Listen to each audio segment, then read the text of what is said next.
যুগে কোরআন নিয়মিত তেলাওয়াত করা বড় একটি গুরুত্বপূর্ণ জিহাদ। এই জিহাদ যেই ব্যক্তি করতে পারলো সেই ব্যক্তি নিজেকে ঈমানের উপর টিকিয়ে রাখতে পারবে, না হলে বড় ফিতনা। এই ফিতনায় ডুবে গেছেন, কত পাপ হচ্ছে। এসব পাপকে কমিয়ে নিয়ে আসার জন্য, পাপ থেকে বেঁচে থাকার জন্য কোরআনে কারীমের তেলাওয়াতের বিকল্প কিছু নেই। আল্লাহ রাব্বুল আলামিন আমাদের সকলকে বুঝার আমল করার তৌফিক দান করেন। কোরআন তেলাওয়াতের অনেক ফজিলত রয়েছে। একটি হাদিস শোনাই সহিহ মুসলিমে, নবী সাল্লাল্লাহু আলাইহি সাল্লাম থেকে বর্ণিত রয়েছে। হাদিসটি সাহাবী বর্ণনা করেছেন, আবু ইকরাউল কোরআন, তোমরা কোরআন তেলাওয়াত করো, কোরআন তেলাওয়াত করো। ফাইন্নাহু ইয়াতি ইয়াউমাল কিয়ামাতি শাফিআন লিআসহাবি, কারণ কোরআনে কারীম কিয়ামতের দিনে হাশরের মাঠে হাজির হবে যেই ব্যক্তি কোরআন তেলাওয়াত করেছে তার জন্য শাফিআন, সুপারিশকারী হিসাবে।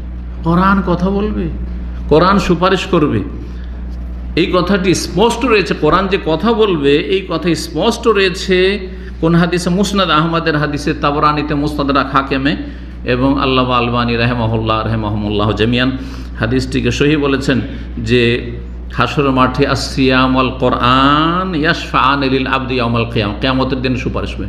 কোরআন এদিকে সুপারিশ করবে, ওইদিকে রোজা এসে সিয়াম সুপারিশ করবে। এসে বলবে সিয়াম, ইয়া রব্বে, এই রব্বে, মানাতুহু তম ওয়া শাহওয়াত বিন নাহার, দিনে তাকে তার যৌনাচার করতে দিনি, তাকে আমি পানাহার করতে দিনি, সুতরাং ফাশাফফিনি ফি, আমার সুপারিশ এর জন্য কবুল করো। আল্লাহ সুপারিশ কবুল করবেন, রোজা সুপারিশ করবে, জি, আল্লাহ বাকশক্তি দেবেন, জি। ওয়াকুলুল কোরআন, কোরআন এসে কথা বলবে, মানাতুহুন নওমা বিল্লাইলি, আল্লাহ তাকে রাতে ঘুমাইতে দিনি, কারণ রাতের তেলাওয়াতটা সবচাইতে শ্রেয়, সবচাইতে উত্তম। রাতে মানুষ ঠান্ডা মেজাজে সুকুনের সাথে তেলাওয়াত করতে পারে, মনোযোগী হয়ে, সেজন্য রাতের তেলাওয়াতের বেশি ফজিলত তুলনামূলক যদি সম্ভব হয়। ফাশাফিনি ফি, ঘুমাবার আগে একটু তেলাওয়াত করে নিলেন, জি। ফজরে উঠে একটু তেলাওয়াত করে নিলেন, ফজরের আজান ইকামতের মাঝখানে অথবা তাহাজ্জুদের সময় অথবা ফজর পড়ার পরে তেলাওয়াত একটু করে নিলেন, তারপরে ঘুমিয়ে গেলেন, ঘুমাইতে হইলে, অথবা ডিউটিতে যেতে হলে ডিউটি চলে গেলেন, জি। সুপারিশ আল্লাহ কবুল করবেন কোরআনে কারীমে, জি। 4 নম্বর নেক আমল হচ্ছে ইফতারির সময় দোয়া করা।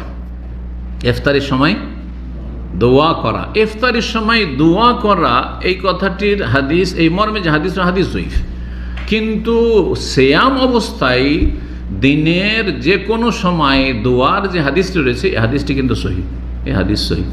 জয়ীফ হাদিসটি শুনিয়ে দিই, ইবনে মাজায় রয়েছে যদি হাদিসটি, কিন্তু গবেষক ওলামারা হাদিসটিকে দুর্বল বলেছেন। ইন্নাল ইসসাইম ইনদা ফিতরিহি দাওয়াতান লা তুরাদ, রোজাদারের ইফতারির সময় এমন এক দোয়া রয়েছে যে লা তুরাদ, যেটি আল্লাহর কাছে খণ্ডন হয় না, মানে দোয়া যদি করে তাহলে কবুল হয়ে যায়। দুর্বল, সেই জন্য সেটারও আমরা নির্ভর করলাম না, আরেকটি সহিহ হাদিস, সেটা পেশ করি, আর সেটা গোটা দিনকে শামিল। রোজা অবস্থায় আপনি সকালবেলা দোয়া করেন, জোহরের আগে করেন, পরে করেন, আসর পরে করেন, ইফতারের আগে করেন, তবে একটি যুক্তি রয়েছে, ইফতারের আগে দোয়া কবুলের সম্ভাবনা বেশি এর পিছনে। হাদিস জয়ীফ, কিন্তু এর পিছনে যুক্তি রয়েছে, শুধু যুক্তি নয়, কারণ হাদিস বললাম যে গোটা দিনে যে কোনো সময় রোজা অবস্থায় দোয়া কবুল হয়। যেহেতু আমাদের কাছে সহিহ দলিল রয়েছে, সেটা হচ্ছে কি, মানুষ যত খিদায় ছটপট করে, যত পিপাসায় ছটপট করে, অথচ তার কাছে খাবার দাবার আছে, পানি আছে, যে কোনো সময় পানাহার করতে পারে, কিন্তু পানি পান করছে না, খাচ্ছে না, অথচ খিদা বরদাস্ত হচ্ছে না, পিপাসা বরদাস্ত হচ্ছে না। এই অবস্থা কি আল্লাহ দেখছেন না? এই অবস্থা কি আল্লাহ অবলোকন করছেন না? সব দেখছেন আল্লাহ রাব্বুল আলামিন। সেই সময় যদি রবের কাছে দোয়া করা যায় তো দোয়া কবুলের বেশি আশা নেই? অবশ্যই আশা রয়েছে। সামনে খাবার হাজির, ঠান্ডা হয়ে যাচ্ছে, এমন মুখরোচক খাবার যে বাঙালি আপনার ইফতারি মাশাআল্লাহ তাবারাকাল্লাহ, পেঁয়াজু আর কত কি সব মুখরোচক, আর যত ঠান্ডা হবে তত বেকার লাগবে খেতে, তারপরও খাচ্ছেন না কেন? তারপরও খাচ্ছেন না, কারণ আল্লাহর কাছে পাবো কিছু, আর আল্লাহর আযাব থেকে বাঁচবে, এই উদ্দেশ্যে তো দোয়া কবুল হবে না ওই সময়, জি। নবী সাল্লাল্লাহু আলাইহি ওয়াসাল্লামের হাদিসটি রয়েছে সুনানে কুবরা বাইহাকিতে, ইমাম বাইহাকি নিয়ে এসেছেন, আবু হুরায়রা থেকে বর্ণিত, রাসূলুল্লাহ বলেছেন, সালাসু দাওয়াতিন মুস্তাজাবাত, 3টি দোয়া আল্লাহর কাছে কবুল হয়। একটি দোয়া হচ্ছে দাওয়াতুস সাইম, রোজাদারের দোয়া, ও দাওয়াতুল মাজলুম, নির্যাতিত ব্যক্তি, কারো উপরে যে জুলম অত্যাচার করে, জালেমকে বদদোয়া দেয়, সেই দোয়া কবুল হয়। ও দাওয়াতুল মুসাফিরের দোয়া কবুল হয়। আর একটি হাদিসে রয়েছে যে দাওয়াতুল ওয়ালেদ, মুসাফিরের জায়গায়, অথবা এই যে 3টি ছাড়া আর একটি উল্লেখ করা হয়েছে, সেটা মিলিয়ে 4টি হয়ে যাবে। সেটা হচ্ছে বাবা মা যদি দোয়া করে ছেলে মেয়েদের জন্য সেই দোয়া কবুল হয়। দাওয়াতুল ওয়ালিদে লিওয়ালিদিহি, ওয়ালিদ মানে শুধু বাবা নয়, ওয়ালিদ মানে জনক, সে বাপ হোক অথবা মা হোক। 5 নম্বর নেক আমল হচ্ছে এতেকাফ। রমজান মাসে একটি গুরুত্বপূর্ণ ইবাদত, যা রমজান মাসের শেষ দশকে সুন্নাতে মুআক্কাদা, ফারজে কিফায়া নয়। কোনো মাযহাবে ফারজে কিফায়া বলা আছে, মানে প্রত্যেক গ্রামে একজন হইলেও কি করতে হবে, এই ফরজ আদায় করতে হবে, না হলে গোটা গ্রাম তাহলে গুনাহগার হয়ে যাবে। এটা হানাফি মাযহাবের ফতোয়া। কিন্তু এই মর্মে সঠিক কথা হচ্ছে যে সবার জন্য সুন্নাতে মুআক্কাদা, পারলে সুন্নাত, যেমন তারাবি সুন্নাতে মুআক্কাদা, ফরজ ওয়াজিব নাই। ঠিক তেমন এতেকাফ শেষ দশকের হচ্ছে সুন্নাতে মুআক্কাদা। আর প্রথম 10 দিনে, মাঝের 10 দিনে, অথবা গোটা বছরে যে কোনো সময় যদি কেউ এতেকাফ করে তো বলবেন নফল এতেকাফ।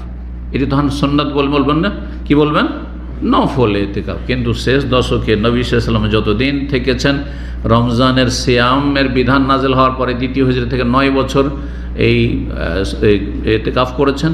এবং নবী সাল্লাল্লাহু আলাইহি ওয়াসাল্লামের তিরোধানের পরে তাঁর সহধর্মিনী বিবিগণ কি করেছেন, উম্মাহাতুল মুমিনিন, তারাও এতেকাফ করেছে। সুতরাং মহিলাদের জন্য যদি নিরাপত্তা থাকে, মসজিদে তারা এতেকাফ করবে, মুসাল্লায় বাড়িতে নয়। কারণ হানাফি মাযহাবে আর একটি ভুল ফতোয়া রয়েছে, মহিলার নিজ নিজ বাড়িতে যায় নামাজে এতেকাফে বসে গেছে বাড়ির এক কোণাতে। এটি একটি বেদাত, এটি সহিহ নয়। জি, কারণ আল্লাহ কোরআনে কারীমের 187 নম্বর আয়াতে কি বলছেন, সূরা বাকারার 187 নম্বর, ওয়ালা তুবাশিরুহুন্না ওয়া আনতুম আকিফুনা ফিল মাসাজিদ, তোমরা স্ত্রীদের সংস্পর্শে যাবে না, হে মহিলারা স্বামীর সংস্পর্শে যাবে না যদি ওয়া আনতুম আকিফুনা ফিল মাসাজিদ, যখন তোমরা মসজিদে এতেকাফ অবস্থায় থাকবে। মসজিদে এতেকাফ অবস্থায় বোঝা গেল যে আকিফুনা ফিল মাসাজিদ, মসজিদ ছাড়া এতেকাফ হয় না। আরেকটি আয়াত সূরা হজে রয়েছে, সূরা বাকারাতে রয়েছে, ওয়াতাহির বাইতা লিত-তায়িফিনা ওয়াল আকিফিনা ওয়া রুক্কাইস সুজুদ, আমার ঘরকে, কাবা ঘরকে পাক পবিত্র করো, লিত-তায়িফিনা তওয়াফকারীদের জন্য, আর ওয়াল আকিফিনা এতেকাফকারীদের জন্য। তাহলে বোঝা গেল এতেকাফের সম্পর্ক কিসের সাথে, মসজিদের সাথে। আর সবচেয়ে উত্তম এতেকাফ হচ্ছে আল মসজিদুল হারাম, তারপর 2 নম্বর মসজিদ নববী, 3 নম্বর হচ্ছে মসজিদ আকসা, তারপর সব মসজিদ সমান, তারপরে সব মসজিদ সমান। পুরুষরা জামে মসজিদে এতেকাফ করবে, কারণ পুরুষদের ওপর জুমার সালাত যেহেতু ফরজ রয়েছে, যাতে করে জুমা পড়ার জন্য উক্ত মসজিদ থেকে অন্য মসজিদে যাওয়ার প্রয়োজন না হয়। এটি হচ্ছে সতর্কতা, যদিও বিষয়ে জরুরি কিনা ভিন্ন মত রয়েছে। এতেকাফ হচ্ছে আল্লাহর সাথে নির্জনতা, এতেকাফ হচ্ছে আল্লাহর সাথে।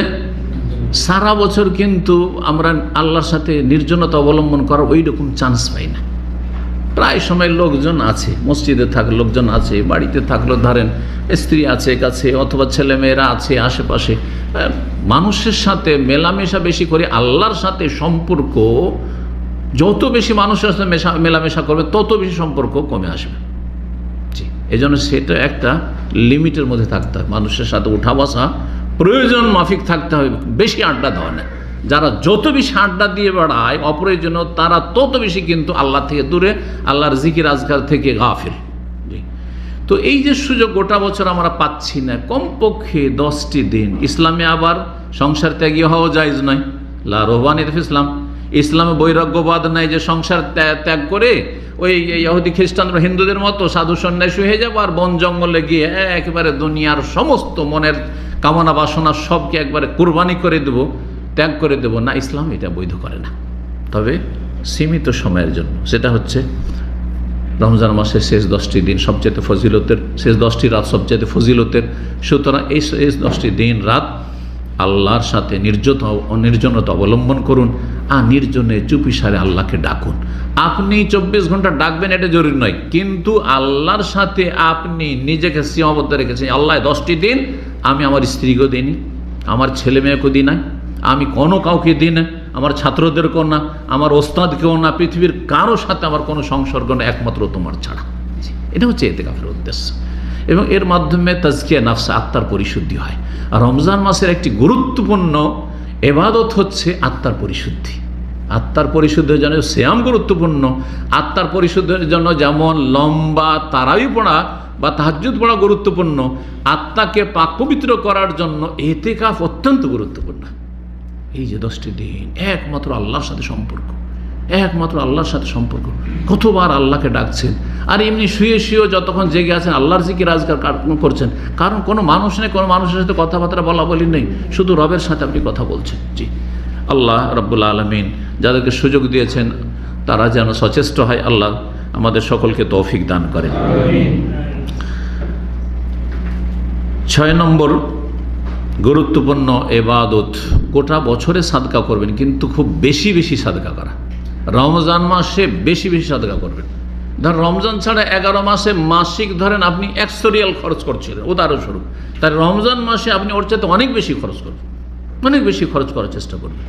কিন্তু শুধু রমজান মাসে আবার সীমিত রাখবেন না, কারণ রমজান মাসে গরিবকে এমন খাওয়া খাওয়াবেন যে ওদের পেট খারাপ করে দিবেন, আর 11 মাস তাদেরকে এমন অনাহারে রাখবেন যে ওদেরকে মেরে দিবেন। চলবে? এই জন্য দান খায়রাত গোটা বছর করতে হবে। দান খায়রাত সাদাকা গোটা বছর করতে হবে।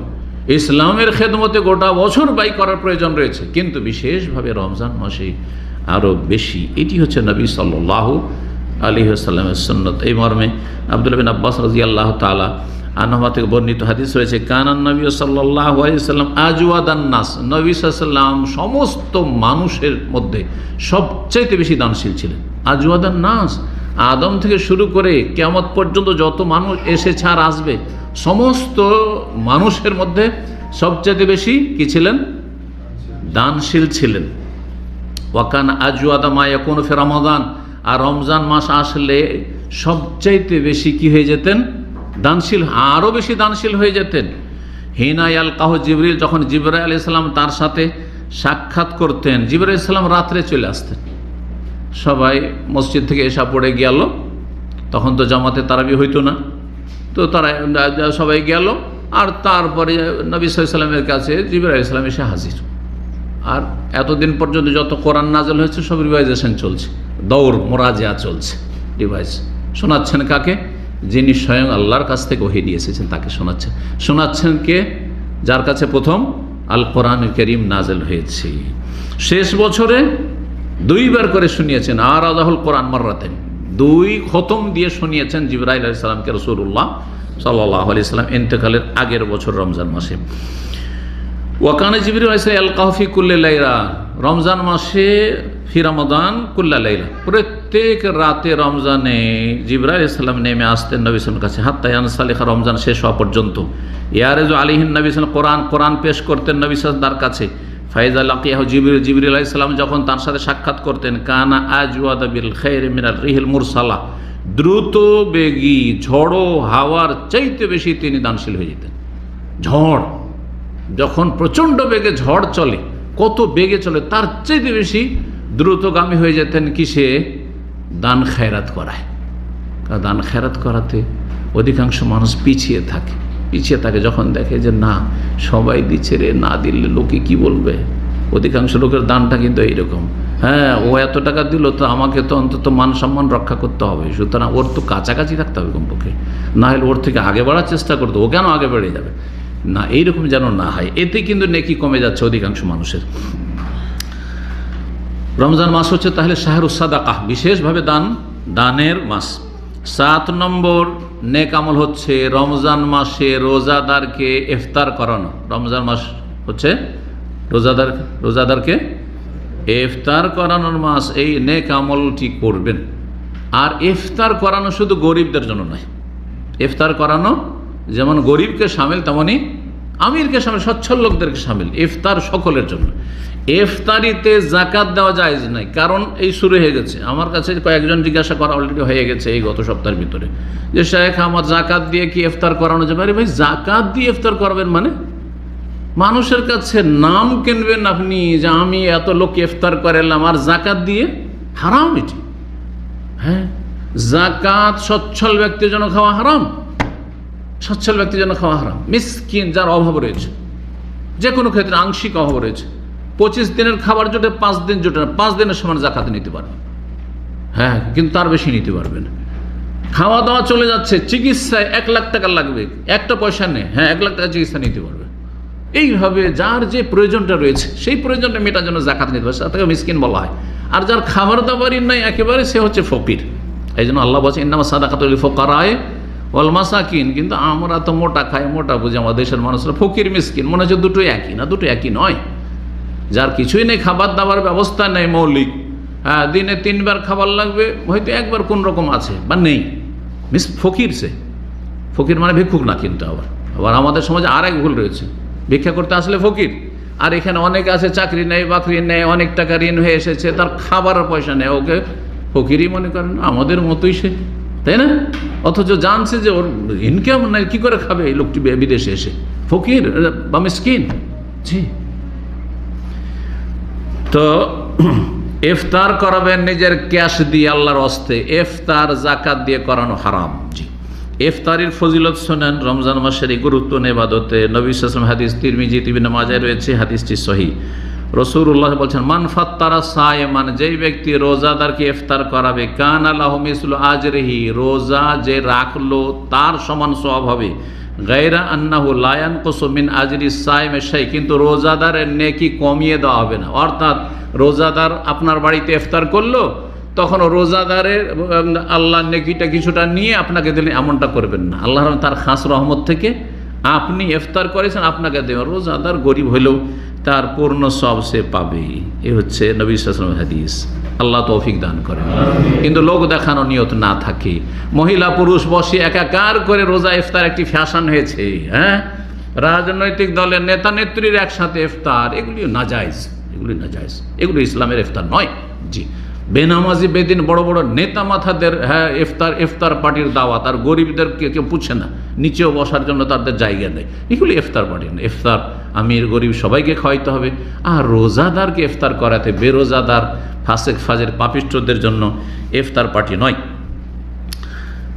8 নম্বর নেক আমল, রমজান মাসে বিশেষ করে প্রবাসী যারা সৌদি আরবে আছেন তাদের জন্য আরও সহজ, সেটি হচ্ছে রমজান মাসের ওমরা করা। আল্লাহ তৌফিক দান করেন। কিন্তু সেটা জরুরি নয়, নবী সাল্লাল্লাহু আলাইহি ওয়াসাল্লাম ফজিলত বলেছেন, কিন্তু স্বয়ং নবী রমজান মাসে ওমরা করেননি। কিন্তু এজন্য এই ক্ষেত্রে এমন নয় যে এমন বাড়াবাড়ি করে দিলেন যে একটি লোক রমজান মাসে ওমরায় গেল না, তো বড় আইবের বিষয়, দোষের বিষয়। আরে ভাই, আপনি কেমন মানুষ, রমজান মাসে সবাই উমরা যাচ্ছে, আপনি উমরাই গেলেন না? না, কারো দোষারোপ করে, আপনি খুব করেন, কোনো অসুবিধা নেই। কিন্তু 1 সফরে গিয়ে আবার 2, 4, 5টা নয়, 1 সফরে একটি উমরা। ইবনে আব্বাস রাদিয়াল্লাহু তাআলা আনহু থেকে বর্ণিত, নবী সাল্লাল্লাহু আলাইহি ওয়াসাল্লাম হজ থেকে ফিরে আসলেন 1,14,000 অথবা 24,000 মতো সংখ্যা ছিল হাজি সাহেবদের নবী সাল্লাল্লাহু আলাইহি ওয়াসাল্লামের সাথে। জি, দুটো বর্ণনা রয়েছে, আনুমানিক ধরেন মানে লক্ষাধিক এক কথা।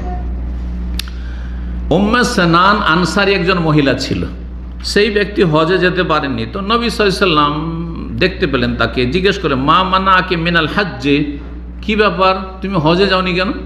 সবাই মদিনা থেকে হজে গেছে, নর নারী, আর এই একটা সুযোগ আমার সাথে হজের ছিল, বিদায় হজে যাওনি? কালাত আবু ফুলান যাওজাহা কানা লাহু নাযিহান হাজ্জা আলা আহাদিহিমা ওয়াল আখার ইয়াসকি আরদান লানা। বলছে, আমার স্বামীর মাত্র 2টো উট ছিল, একটা উটে আমার স্বামী হজে চলে গেছে উটের পিঠে চেপে, আর আমার জন্য তো আরেকটি বাহন লাগবে, সেটা ছিল না। দ্বিতীয় উটটি যদি নিয়ে আমি চলে যাই, তাহলে বাড়িতে আমাদের যে খেজুর বাগান আছে ওখানে পানি সেচ করতে হবে, তার ব্যবস্থা নেই। তো পানি সেচের জন্য সেই উটটিকে রাখতে হয়েছে। তখন নবী সাল্লাল্লাহু আলাইহি ওয়াসাল্লাম বললেন, যখন হজটা করতে পারোনি আমার সাথে, বা এই হজটি করতে পারলে না, তো শোনো, ফাইনা উমরাতান ফি রমাদান তা'দিলু হাজ্জাতান আও হাজ্জাতান মাই, রমজান মাসে উমরা করলে আমার সাথে একটি হজ করার সমান হবে। তুমি রমজান মাস আসলে একটা উমরা করে নিও, আগামী রমজান আসলে কি করিও, একটি উমরা করে নিও। সুতরাং রমজান মাসে যারা পারবেন একটি করে উমরা করবেন। আল্লাহ তৌফিক দান করুন। 9 নম্বর নেক আমল রমজান মাসের, আর রমজান মাসের সাথে খাস, এটি হচ্ছে লাইলাতুল কাদার তলাশ করাই সর্বাত্মক প্রচেষ্টা চালানো। লাইলাতুল কাদার আসলো গেল এমনটা না, আসলো 21 গেল, 22 গেল, 23 চলে গেল, 25 গেল, 27 গেল, সব চলে গেল, না, এরকম কিছু জাগলেন, কিছু ইবাদতবন্দি করলেন সামান্য, বাস, কিন্তু ওই রকম মনোযোগী হয়ে না, চেষ্টা করেন, মেহনত করেন, একটু কঠোর পরিশ্রম করে ইবাদতবন্দি করেন। নবী সাল্লাল্লাহু আলাইহি ওয়াসাল্লাম এত পরিশ্রম করতেন যে গোটা বছরে এত কঠিন পরিশ্রম করে ইবাদতবন্দি কখনো করতেন না, মর্মে হাদিস রয়েছে। তো লাইলাতুল কাদারের ফজিলত, সূরা কদর আয়াত নম্বর 3 আল্লাহ বলেন, লাইলাতুল কাদরে খায়রুম মিন আলফি, 1000 মাস অপেক্ষা উত্তম। 1000 মাস মানেই 83 বছর 4 মাস হবে। একজন মানুষ আজকালকার 83 বছর সাধারণত বাঁচে না, খুব কম পাবেন যে 83, আর বাঁচলেও যে 83 বছর এবাদত করতে পারে তাও পারে না। হয়তো 2-4 বছর 5 বছর আগে থেকে আর রোজাও রাখতে পারে না, আর বিছানা ধরে নিয়েছে। কিন্তু আপনি একটি রাত যদি গুরুত্ব দিয়ে এবাদতবন্দি করে কাটান, এবাদতবন্দিতে কাটাইতে হবে, তাহলে খায়রুম মিন আলফে শাহর, 83 বছর 4 মাসের চাইতে উৎকৃষ্ট, সমান নয়, তার চাইতে উত্তম। জি, অর্থাৎ 100 বছর তার চাইতে উত্তম হচ্ছে 100 বছর, 90 বছর তার বেশি।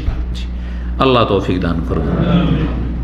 নবী সাল্লাল্লাহু আলাইহি সাল্লাম এই লাইলাতুল কাদার সম্পর্ক ওই ফজিলতে বলেছেন যেটা বলেছেন রমজানের সিয়ামের ফজিলত, ওইটি বলেছেন তারাবির ফজিলত, আর ওইটি বলছেন লাইলাতুল কাদারের ইবাদত বন্দি করা ফজিলত। ওমান কামা লাইলাতুল কাদর ঈমানান ওয়া ইহতিসাবান গফিরা লাহু মা তাকাদ্দাম মিন যামবি, যেই ব্যক্তি কদরের রাতের ইবাদত বন্দি করবে আল্লাহর প্রতি ঈমান নিয়ে নেকির আশায়, তার অতীতের গুনাহগুলি মাফ করে দেওয়া, একই অতীতের গুনাহ মাফ। জি, সুতরাং কদর রাত তলাশ করবেন। 10 নম্বর, রমজান মাসের ইবাদত হচ্ছে শেষ দশকে শুধু কদর রাত বেজোড়গুলিতে নয়, বরং 10টি যে রাত রয়েছে এই 10টি রাতে কঠোর পরিশ্রম করা। রমজান মাসের শেষ দশকে কঠোর পরিশ্রম করা। সহিহ মুসলিম হাদিস রয়েছে, মা আয়েশা রাদিয়াল্লাহু তাআলা আনহা বলছেন যে কানা রাসূলুল্লাহ ইয়াজতাহিদু ফিল আশিল আওয়াখিরে মা লা ইয়াজতাহিদু ফি গায়রিহি। রমজান মাসের শেষ দশকে নবী সাল্লাল্লাহু আলাইহি ওয়াসাল্লাম এত কঠিন পরিশ্রম করে ইবাদতবন্দি করতেন, অন্য সময় এত বেশি করতেন না। পা ফুলে যেত, পা ফেটে যেত। জি, নবী সাল্লাল্লাহু আলাইহি ওয়াসাল্লাম সারা রাত ধরে কিয়াম করতেন। আল্লাহু আকবার। জি, আল্লাহ রাব্বুল আলামিন আমাদেরকে নবী সাল্লাল্লাহু অনুসরণ করার তৌফিক দান করেন। 11 নম্বর নেক আমল হচ্ছে তওবা এবং ইস্তেগফার। এটা শুরুতেই করতে হবে। তওবা ইস্তেগফার হচ্ছে গোসল করার মতো। সারাদিন ডিউটি করে এসছেন আর শরীরে ময়লা আবর্জনা আর কালি আর কত কি লেগে আছে, ধুলো বালি লেগে আছে না। প্রথমে এসে করছেন কি, খাওয়া দাওয়া করছেন, আগে গোসল বাথরুম, গোসল করে ফ্রেশ হয়ে তারপরে দুটো খাওয়া দাওয়া করে তারপরে চল মসজিদে যাই না ইসলামিক সেন্টারে যাই, ঠিক না? বিনা গোসলে বাইরে বেরোবেন, দেখা যায় না আপনার দিকে এমন হয়ে আছে আপনি, আপনার অবস্থা। তো রমজান মাসের আগে যে 11 মাসে বিভিন্ন গুনার কারণে এত ময়লা আবর্জনা হয়ে গেছে শরীরে, এটাকে ধুয়ে মুছে পরিষ্কার পরিচ্ছন্ন নিজেকে করার জন্য হচ্ছে তওবা, আল্লাহর দিকে ফিরে আসা, ইউটার্ন। আর ইস্তিগফার মানে আল্লাহর কাছে ক্ষমা চাওয়া। তওবা মানে আল্লাহর কাছে ফিরে আসা, আল্লাহ আর গুনাহ করব না, যে গুনাহগুলি করেছি আর করব না। আর ইস্তিগফার মানে আল্লাহ ক্ষমা করে দাও, যা হয়েছে তুমি মাফ করে দাও। আস্তাগফিরুল্লাহ ওয়া আতুবু ইলাইহি, আস্তাগফিরুল্লাহ আল্লাযী লা ইলাহা ইল্লা হুয়াল হাইয়ুল কাইয়্যুম ওয়া আতুবু ইলাইহি। নিজের ভাষায় আল্লাহর কাছে ক্ষমা চান, আল্লাহ তুমি আমাকে মাফ করে দাও, আল্লাহ তোমার কাছে আমি তওবা করে ফিরে আসছি, তুমি আমার তওবা কবুল করো, মাফ করো। এইভাবে সূরা নূরের আয়াত নম্বর 31 আল্লাহ বলছেন ওয়াতুবু ইলাল্লাহি জামিআন আইয়ুহাল মুমিনুনা লাআল্লাকুম তুফলিহুন। তওবা করলে মানুষ সফল কাম হয়। হে মানব সকল, তুবু ইলাল্লাহি জামিআন, তোমরা সবাই আল্লাহর কাছে তওবা করো, সকলেই তওবা করো জামিআন। তাতে কি হবে? লাআল্লাকুম তুফলিহুন, তোমরা সফল কাম হবে। সফলতার পথ হচ্ছে তওবা করে পরিষ্কার পরিচ্ছন্ন হওয়া এবং আল্লাহর কাছে ক্ষমা প্রার্থনা করা। আল্লাহ রাব্বুল আলামিন তৌফিক দান করুন। কয়টি বললাম? 11টি হয়ে গেছে। সর্বশেষ তা হচ্ছে জাকাতুল ফিত্র। রমজান শেষ হয়েছে, রমজান মাসের সিয়ামে যেসব ত্রুটিগুলি হয়েছে, ত্রুটি মানে রোজা ভঙ্গের ত্রুটি নয়, রোজা অবস্থায় কাউকে গাল দিয়ে দিয়েছেন, কারো ওপর মেজাজ গরম করেছেন, কারোর সাথে একটু খারাপ আচরণ হয়ে গেছে, উচ্চস্বরে কথা বলা হয়েছে, রমজান মাসে কোনো মিথ্যা কথা হয়ে গেছে, এইরকম যদি হয়ে থাকে তাহলে এগুলি থেকে আপনার রোজাকে মুক্ত করার জন্য জাকাতুল ফিতর রাসূলুল্লাহ সাল্লাল্লাহু আলাইহি ওয়াসাল্লাম ফরজ করেছে। এই মর্মে অনেকগুলি হাদিস রয়েছে, তার মধ্যে একটি হাদিস শুধু শুনিয়ে শেষ করছি। আর কোরআন কেউ বলেছেন যে কোরআনের আয়াত দ্বারা ফিতরা আল্লাহ ফরজ করেছেন, তা হচ্ছে সূরা আলার আয়াত নম্বর 14। সূরা আলার আয়াত নম্বর 14, কাদ আফলাহা মান তাযাক্কা, যে জাকাতুল ফিতর দিল সেই ব্যক্তি সফল কাম হইল। তাযাক্কার কেউ তাফসীর করেছেন। ইবনে আব্বাস রাদিয়াল্লাহু তাআলা আনহু থেকে বর্ণিত, তিনি বলছেন ফারাদা রাসূলুল্লাহ যাকাতাল ফিতরি, নবী সাল্লাল্লাহু আলাইহি সাল্লাম ফরজ করেছেন জাকাতুল ফিতর। জাকাতুল ফিতরকে জাকাতুল ফিতর বলা হয়, জাকাতুল ফিতরকে সাদাকাতুল ফিতর বলা হয়। এই দুটো হচ্ছে হাদিসের ভাষা। আর এমনিতে ফিতরা ভাষাটি আরবদের মধ্যে রয়েছে, ফিতরা ওরা বুঝে। ফিতর কেন বলা হয়? কারণ আপনার ফিতর মানে হচ্ছে সমাপ্তি। কিসের সমাপ্তি? রোজার ব্রেকফাস্ট। ফাস্টিং মানে হচ্ছে পানাহার থেকে বিরত থাকা, না খেয়ে থাকা, আর ব্রেক মানে ভাঙা, আর ফিতর মানে হচ্ছে ভাঙা। তো এই জন্য সন্ধ্যাবেলা ইফতার করেছেন এক ইফতার, আর আরেকটি হচ্ছে রমজানের শেষ যখন 29 বা 30 হয়ে গেল আর রমজান মাস শেষ হয়ে গেল, তখন কি করলেন? এই বছরের জন্য আমি সমাপ্তি টানলাম, কিসের? ব্রেক করলাম, রোজা, ফরজ রোজা থেকে ব্রেক করলাম। তো এই জন্যই এই ঈদকে কি বলা হয়? ঈদুল ফিতর বলা হয়। যে রোজা সমাপ্ত করার পরে, রোজা শেষ করার পরে যে ঈদ হয়ে থাকে। তো জাকাতুল ফিতর ফরজ করেছেন কি জন্য? তোহরাতাল লিসাইম, এতে রোজাদার পাক পবিত্র হবে। কি থেকে? মিনাল লাগওয়ি ওয়ার রাফাস, যে অসার কথা কাজ হয়েছে, এবং ওয়ার রাফাস যৌনাচার হয়েছে। যৌনাচার মানে হারাম নয়, স্ত্রীর সাথে বেশি বাড়াবাড়ি এমন ঠিক নয়, অথবা কোনো দিকে নজর, রাস্তাঘাটে আজকাল তো বুঝতেই পারেন, আল্লাহ এই ফিতনা থেকে বাঁচিয়ে রাখুক, নজরের ফিতনা। আর তারপরে রাস্তাঘাটে যেতে হবে না, মোবাইল আছে, আর যদি ফেসবুক থাকে, ইউটিউব থাকে, নাও চান তবুও অ্যাড চলে আসছে। তো এই যে রাফাস, এগুলি হচ্ছে যৌনাচার, এক ধরনের রাফাস। তো এইগুলি যে ত্রুটি হচ্ছে, এই ত্রুটিগুলোর থেকে মুক্ত রাখবে। এই জন্য রোজা অবস্থায় এসব সোশ্যাল মিডিয়া কম খোলাই ভালো, যেগুলোতে মহিলার ছবি আসতে পারে। আল্লাহ রাব্বুনা বাঁচিয়ে রাখুন এসব থেকে। একটি ফায়দা রোজাদারের ফায়দা, আর একটি ফায়দা যাদেরকে ফিতরা দেবেন তাদের ফায়দা, হ্যাঁ, তাদের উপকারিতা। সেটা হচ্ছে অতমাতান লিল মাসাকিন, মিসকিন দরিদ্রের জন্য ঈদের দিনগুলিতে খাদ্যের ব্যবস্থা করা। তাহলে বোঝা যাচ্ছে ঈদের আগেই বা ঈদের দিন সকালবেলায় মিসকিনদের ঘরে ঘরে দিয়ে দিতে হবে। আর জমা রেখে দিলেন, তারপর ঈদ পড়ে এসো, 1-2 দিন পরে ভাগ বন্টন শুরু হবে, সর্দার মণ্ডল ভাগ বিতরণ করে দিবে, জাকাত ফিতরা বন্টন করবে। তো ঈদের দিন কী খাবে গরিবরা? হ্যাঁ, অযৌক্তিক কথা। সুতরাং আমাদের ভারত বাংলাদেশে যে তরিকা চলছে ফিতরা সম্পর্কে, সেই ফিতরা শরীয়ত সম্মত আদায় হয় না। আসলে ফিতরা হচ্ছে যে সেই দিন তাদেরকে দারিদ্র মুক্ত করে। নবী সাল্লাল্লাহু আলাইহি ওয়াসাল্লাম আরেকটি হাদিস, আগনুহুম আনিল ফাকর, ঈদের দিন তাদেরকে ফাকর, অভাব তাদের দূর করে দাও এবং তাদেরকে অভাব মুক্ত করে দাও। মান আদ্দাহা ক্বাবলা সালাহ, এই জন্য আদায় করতে হবে ফরজ ঈদের আগে। কেউ যদি ঈদের আগে আদায় করে, ফাইহা জাকাতুন মাকবুলা, সেটি জাকাতুল ফিতর কবুল হলো। ওমান আদ্দাহা বাদা, ঈদ পড়ে এসে কেউ যদি দেয়, একদিন পরে দেয়, ফাইহা সাদাকাতু মিনাস সাদাকাত, তাহলে সেটি নফল সাদাকা, দান খায়রাত হয়ে যাবে, সেটা ফিতরা হিসাবে আদায় হবে না। আল্লাহ বুঝার তৌফিক দান করুন। হাদিসটি সুনান আবু দাউদে রয়েছে এবং হাদিসের মান হচ্ছে হাসান। এছাড়াও সহিহ বুখারীতে অনেকগুলি হাদিস রয়েছে, সহিহ মুসলিমও রয়েছে। আব্দুল্লাহ বিন উমর রাদিয়াল্লাহু তাআলা আনহু থেকে বর্ণিত যে রাসূলুল্লাহ সাল্লাল্লাহু আলাইহি ওয়াসাল্লাম ফিতরা ফরজ করেছেন। ফিতরা যেখানে আছেন সেখানে যদি গরিব পান তো সেখানে দেওয়া উত্তম, আর সেখানে গরিব যদি ভালো না জানা থাকে তাহলে আপনি দেশে ফিতরা পাঠাতে পারবেন, কিন্তু আপনার ঈদের আগে যাতে করে ফিতরা পৌঁছে যায়। আল্লাহ রাব্বুল আলামিন কবুল করুন এবং আল্লাহ রাব্বুল আমাদেরকে ভালো আমলগুলি করার বেশি বেশি তৌফিক দান করেন এবং গুনাহ থেকে আল্লাহ রাব্বুল পুরোপুরি আমাদেরকে বাঁচিয়ে রাখেন। ওয়া সাল্লাল্লাহু সাল্লাম আলা নবিয়িনা মুহাম্মদ।